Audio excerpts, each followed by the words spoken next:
you want to be about 2 inches away from the mic. So. Thank you, Tim. I appreciate that. That's Heidi Harris. If you recognize that laugh, she was a powerhouse in radio here for a number of years in Las Vegas. She's been on the radio for 19 years. Her book is called Don't Pat Me on the Head: Blowbacks, Setbacks, and Comebacks in Vegas Radio. I see that you've dog-eared it. That's a nice compliment. Yes. I didn't dog. The person I lent it to dog-eared. But no, I'm kidding, of course.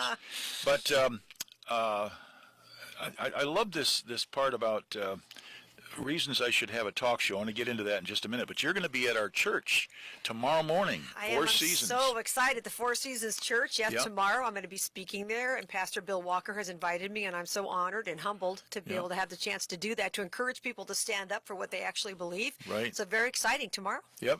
That's tomorrow at 11 o'clock. And Four Seasons is between DI, Desert Inn, and Sahara in the Durango Edna Shopping Center, right next to a Thai restaurant. And I would suggest that after you eat at the or after you hear Heidi, that you go next door to the Thai restaurant and have the volcano chicken for $9.99. Okay, I've heard it's a good place. Oh, it's wonderful. It's wonderful. But don't miss Heidi Harris. Now, let's say a pastor's listening and saying, boy, I wish I had invited Heidi to our church. Is that a possibility? Absolutely. I'd be happy to come and speak to congregations. I'm excited about the possibility of doing it because I think it's important that people stand up. The reason that we're losing the culture war now is not because they are getting stronger, they on the other side, but because we are getting weaker. Yeah. And we don't want to stand up for fear of being called a hater or something intolerant or something like that. And the fact of the matter is we have our point of view. Those of us who have a point of view that's biblically based should stand up for it and not be dissuaded into thinking, oh, well, maybe we should just, soften it a little bit. Or, no, you don't compromise God's word. Right. You don't go after other people because you don't compromise God's word. That's right. That's right. Well, what's a nice lady like you doing in a faith like this? I've been a Christian since I was 21. I talk a little bit about that in my book. And I was not a Christian growing up. But not until I was 21 did I become a Christian. My ex-boyfriend actually took me to church, and then it started to make sense to me when I really had not gone to church regularly prior to that. But what's interesting to me as a Christian now, having been one for over 30 years, I look at the hatred there seems to be headed toward Christians constantly. Yeah. When I was an unbeliever, and I was raised in a house where Christmas was Jesus and all that, I got all that, but never really given the gospel. But yet I never had any animosity toward anybody who was Christian or had any other religion. I wasn't raised like that. And what I don't understand is if you don't believe in Jesus, or whatever it may be that you pray to a tree or something, why are you so antagonistic towards someone else's faith? If you are really confident in what you believe, why are you so threatened by somebody else's? Yeah. I love Dr. Morey's response. He's a friend of mine, and he says, whenever you encounter an atheist, always ask them who hurt you. I love that. You said that to me the other day at a luncheon, and I thought, wow, that is so powerful.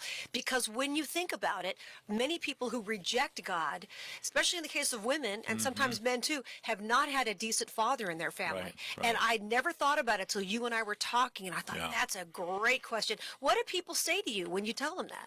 Well, they have no answer a lot of times. They'll walk away. Right, and, because it convicts them, the question that you ask. Yeah, exactly, yeah. So important. And I love I saw a sticker the other day that says, you can't coexist with people who want to kill you.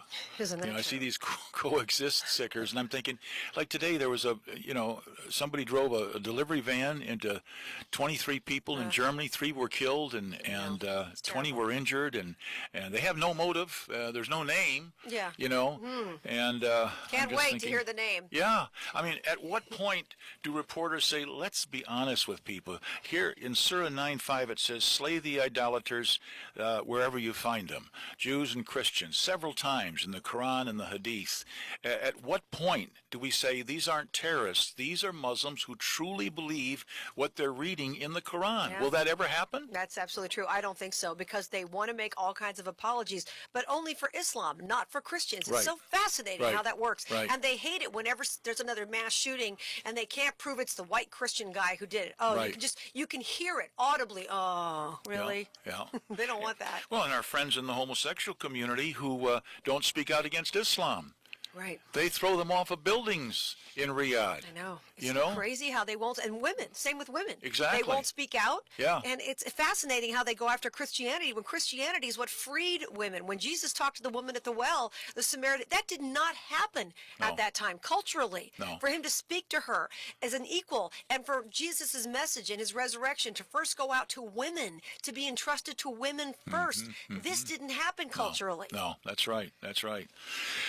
Don't pat me on the head, Heidi Harris. I love what you write here about reasons I should have a talk show. Do you have that memorized, or should I read it? Go ahead. I wrote that in 1997 before I even was on the radio. Go ahead. Throw it out there. Viewpoints like mine are lacking in Las Vegas. I bring a common sense, non-hysterical approach to events and issues. I'm quick-witted, fast on my feet, and am able to handle criticism from those who disagree with me. I'm a native Las Vegan, and am therefore able to discuss events in Las Vegas from a local's perspective. There are no other female talk show hosts with opinions like mine and who can stand on their own. I refuse to do junk radio, quote unquote, where people call in to talk about their bad dates or their complaints about traffic. There's enough of that on the airwaves. We need to have some intelligent talk radio that doesn't follow any particular party line. You typed that up in 1997. Are you glad you got into radio? It was 19 years, right? Yes, 19 years to the day. I'm still doing a podcast, but it was 19 years to the day from the first day that I went on the old KDON for free in the middle of the night, and I was worth every dime, I want you to know, till the day that I was tossed out was 19 years. I had a great time, and I'm still enjoying doing the podcast. I like it. I think there's something to talk about all the time. And I don't miss doing a daily show for 3 hours a day. That I don't miss at all. No. But I had a great time, worked at a couple of different stations with some fantastic people, and it's a great industry. Now, what happened to you is a little bit what happened to Laura Ingraham on Fox. Tell us about what happened. Well, what happened to me is basically I went on Facebook and I put a posting up about how kids need a mom and a dad. There was a posting I'd seen from Clark County Family Services that featured 2 men with a baby. And I thought, you're just pushing an agenda here. 2 men can't have a baby, and 2 men shouldn't be raising a baby, especially a foster child who is much easier to find a home for as a baby. You can find a mom and a dad. I never mentioned God, never mentioned the Bible, nothing like that. Never said gay people can't raise kids. Lord knows most of the kids who are in foster care are there because of straight people, right? Let's be honest. But, the gay community, the activist part of the gay community, got furious with me, demanded my head on a stick and corporate bail. That's the quick version. The whole version's in my book. Now, I did an interview one time with a nurse from Phoenix. She had worked with AIDS patients the previous 5 years, and she was quitting because all of her friends were dying. And I asked her how many of them were molested as children. She said all of them were. Right. And the concern I would have about homosexuals adopting a child, how do you know the kid won't be molested? And of course, you don't know that if it's a heterosexual. You don't know that with straight people either. And it's the bottom line is kids need a mom and a dad. They need the male and female influence in a perfect world. And I realize single parents can and do a great job every single day. There are tons of people who are single parents because things didn't work out the way they planned or whatever, and they step up and they do a great job. But in a perfect world, children would have 2 healthy, normal parents, mentally normal, mom and a dad. That's the ideal, and I think we should always shoot for the ideal. Now, let's say somebody wants to get into talk radio. They're a believer. Go back. It's a trap. Where do you go? I mean, in secular radio, Jesus said in John 15:19, the world is going to hate you. Well, you have to have the world for ratings. Right. Where do you go? I think it's tough. If you're a Christian and you want to get into talk radio, it's very difficult to get into talk radio at all anymore, especially secular, because the way I got into it, starting out in the middle of the night, then I got a weekend show, then I co-hosted a show for 5 years, then I went out on my own. It's very difficult because they don't have weekend hosts live. They don't have the fill-in people anymore, budgets. Very difficult to get into it. I would recommend people start, if they want to get into it, to start with a podcast.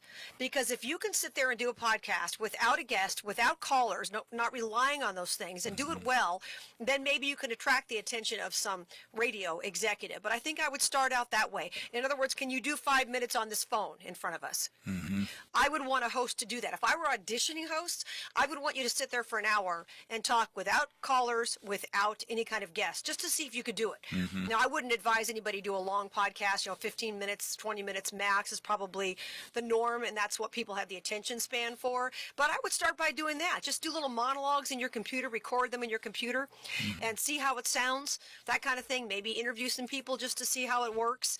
And if you can do that, then maybe you can send some audio to folks, because good radio executives are always looking for people.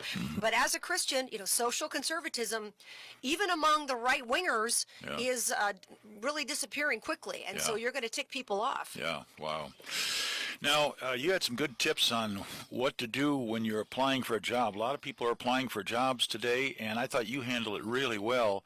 What would you suggest? When they're applying for radio jobs? Radio jobs or waitress jobs? Well, I think that, people just have to, understand, first of all, what their limitations are. They have to understand what their natural talents and abilities are, and they've got to put an effort into it. I also talk in the book about how to pick guests and topics and callers, how to protect your brand, because once you get into radio, at first you are just trying to get known, right?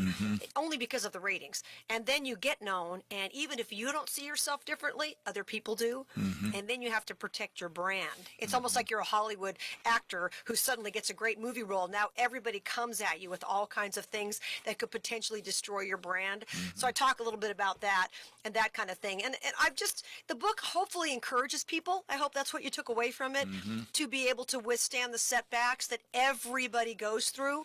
I've got a chapter on dealing with coaching changes. We've all been there. Friday night, the boss loved you. Monday morning, new boss, you're talentless. Right, exactly. So that can happen in any occupation. How do you deal with that?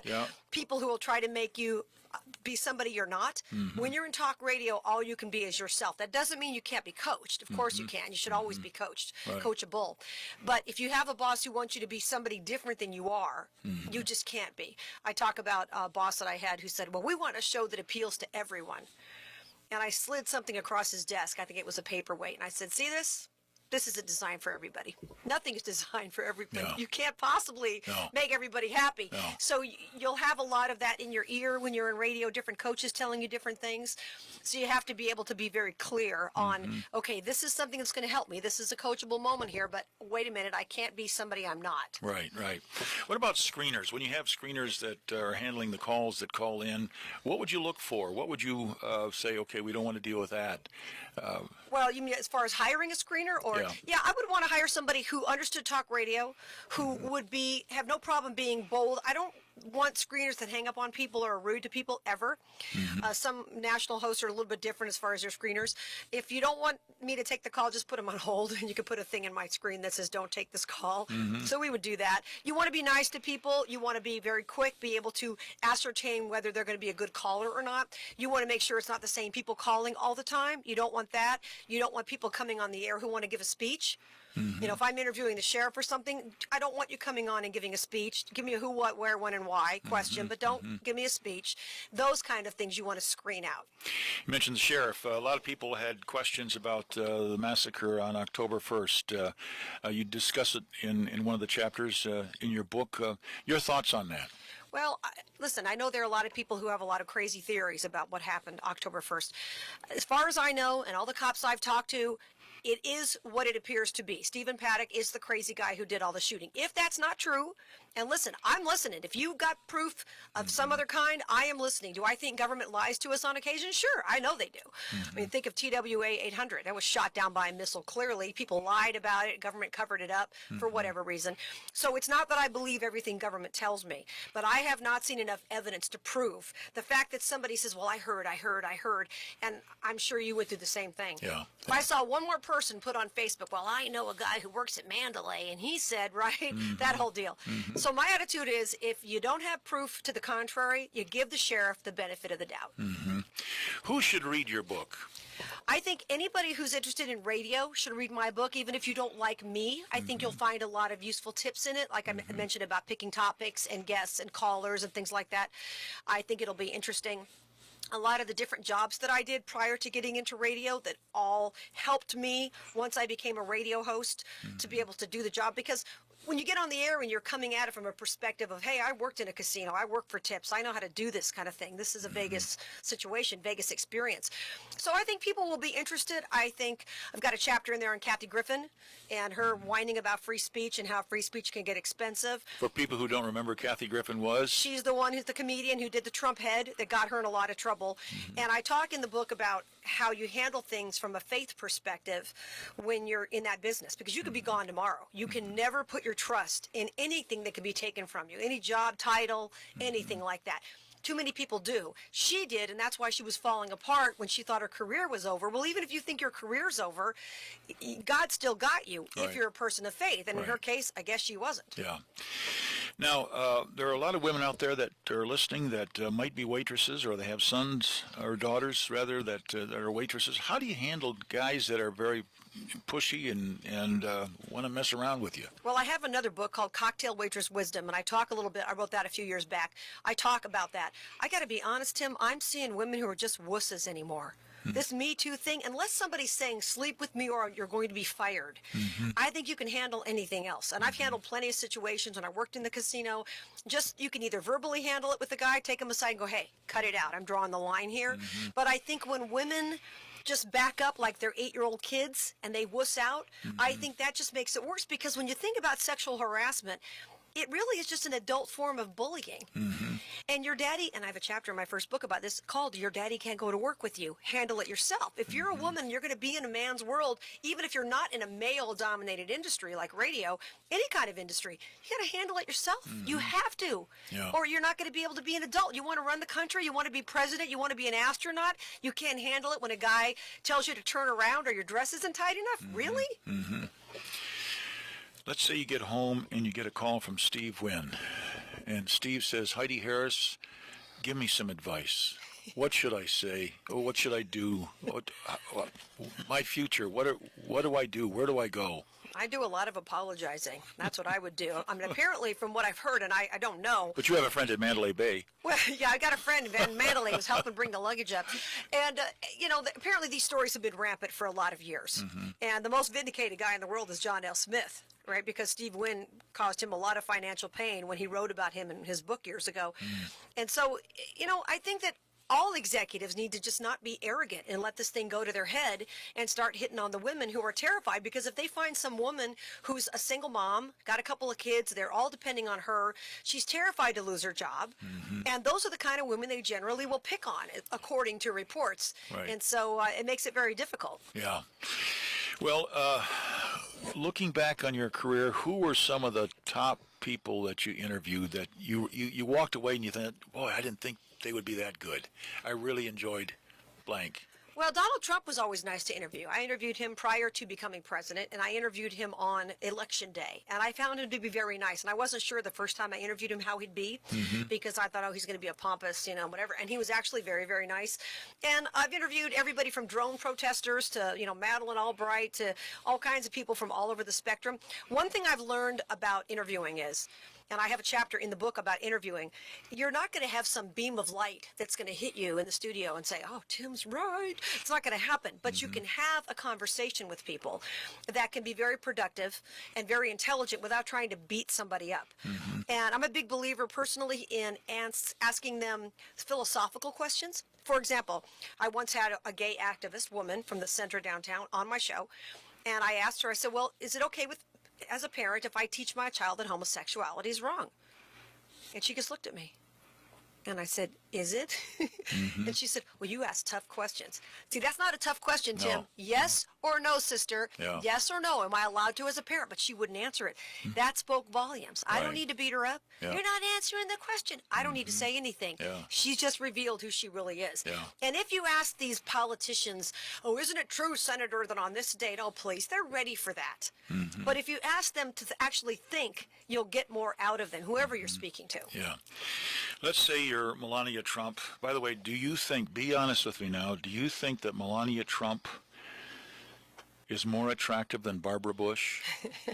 Okay, let's say that you watched the Stormy Daniels interview with your husband, Donald.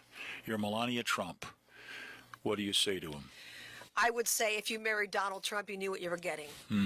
I don't feel sorry for women, and I don't dislike her, but I feel no sympathy at all for women who marry status men who like the next shiny object, whether it's a gold sink or the next supermodel. Right. That's what you're getting. You're not getting a man. You're not getting Mike Pence when you're marrying Donald Trump. No, no. So I don't have a lot of sympathy, and a lot of women are happy to have a separate bedroom as long as they have the mansion. You know what? Whatever. Yeah.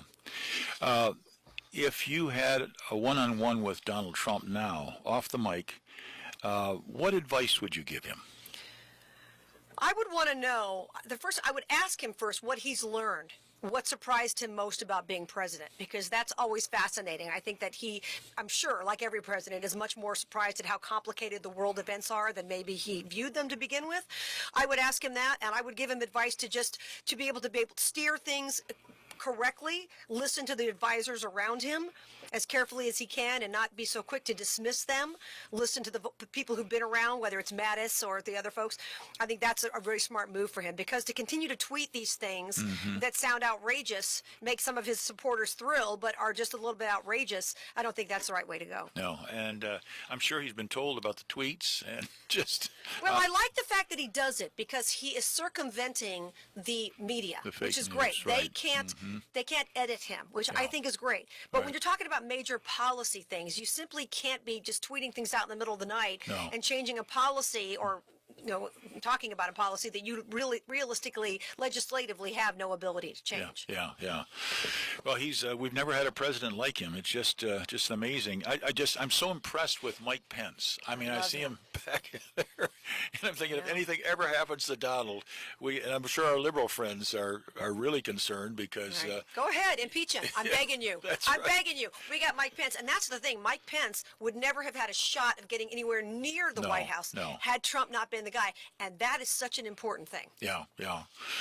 Well, what advice would you give him for Israel? I mean, they're going to celebrate their 70th anniversary here in about 3 weeks, and boy, I tell you, I mean, they love him in Israel. I mean, they name him a bus station after him, and what advice would Heidi Harris have for Donald Trump on the issue? Well, I think Donald Trump should stay the course on Israel, and he should ignore the naysayers. There are always people who aren't going to be happy. Too bad. When you've got people who absolutely will not live with their neighbor in peace and don't believe that their neighbor has the right to exist, how can you even? It's like you having a dispute with your neighbor next door. Right. You want to talk about a wall. They want to say you don't even have a right to live there. But where do you have to go from there? Yeah. So Trump needs to stay the course and be Israel's friend, because that's extremely important. We all know that from a spiritual perspective in America, and certainly very important. I never see suicides reported in the news media, in the paper or on television, unless it's a murder-suicide. Suicides. People committing suicide. Yeah. Why is that? Well, I think the families probably don't want that known, because usually the families are in charge of putting the obituary in, and many times they won't. And I don't understand why people don't put a cause of death for most everyone, whether it's a young person, because that's the first question everybody has. You're 40 years old, you died? Why was that? Yeah. When my father passed away, I put after bravely battling cancer. I think that's important. Some families just don't want to deal with it. And suicide's tragic, and it's just very sad. Most of us have been touched by it, and it's an awful situation. Passionate, irreverent, and often controversial, Heidi Harris has taken a stand for her values and community throughout her career. The backstory of how she lucked into a radio show, quote unquote, and survived the twists and turns in her career will resonate with anyone who's been kicked around in life or patted on the head. Lieutenant Randy Sutton, Las Vegas Metropolitan Police Department retired, author of host of Blue Lives Radio, says Heidi has spent decades trying to keep politicians honest and to make the Las Vegas community a better place. She's taken the hits and come back swinging every time. How do people get a copy of Don't Pat Me on the Head, Heidi Harris? Don't Pat Me on the Head, Amazon.com. Amazon.com? Yes. And your website is HeidiHarris.com if pastors want to get a hold of you? Yep, HeidiHarris.com, Heidi, just like the book, Heidi, HeidiHarris.com, and you can email me there if you'd like me to speak to your congregation. I'm looking to encourage a lot of people to stand up, because a lot of people are afraid nowadays that if they stand up, if they're going to be called a hater, they might lose their job, which has been the case for me. I'm willing to lose my job because I know God's going to handle it. Yep. And of course, she's going to be at my church, the church I attend, tomorrow morning at 11 o'clock. 2980 South Durango, Four Seasons Church between DI, Desert Inn, and Sahara in the Durango Edna Shopping Center right next to a wonderful Thai restaurant. Heidi, thank you so much for being with us today. Tim, it's been an honor. I really enjoyed it. And also, if you want to hear today's broadcast, Brandon will have it up soon on Jesus and Tim in Las Vegas on YouTube, probably in a few days. And then, of course, you can see the newsletter, which should be coming out here a few days on jesusandtim.tk. And I want to thank you all for tuning in and hope you'll make it a habit. And be praying for me. I'll be out on the MGM New York MGM Bridge this afternoon, handing out gospel tracts. Would appreciate your prayers that many will get saved as a result of those tracts. If you want to see what we're going to be handing out, you can read it. It's called Love the Jewish People. And I'm not saying that everybody doesn't love the Jewish people, but go to chick.com, and let me get the tongue out of my cheek there, and you can read all about it. Thank you again, Heidi. God bless you, my friend. Tim. And we'll see you all next week, Lord willing. Don't forget 1 Corinthians 15:58. We'll let you look it up. 1 Corinthians 15:58. Bye-bye.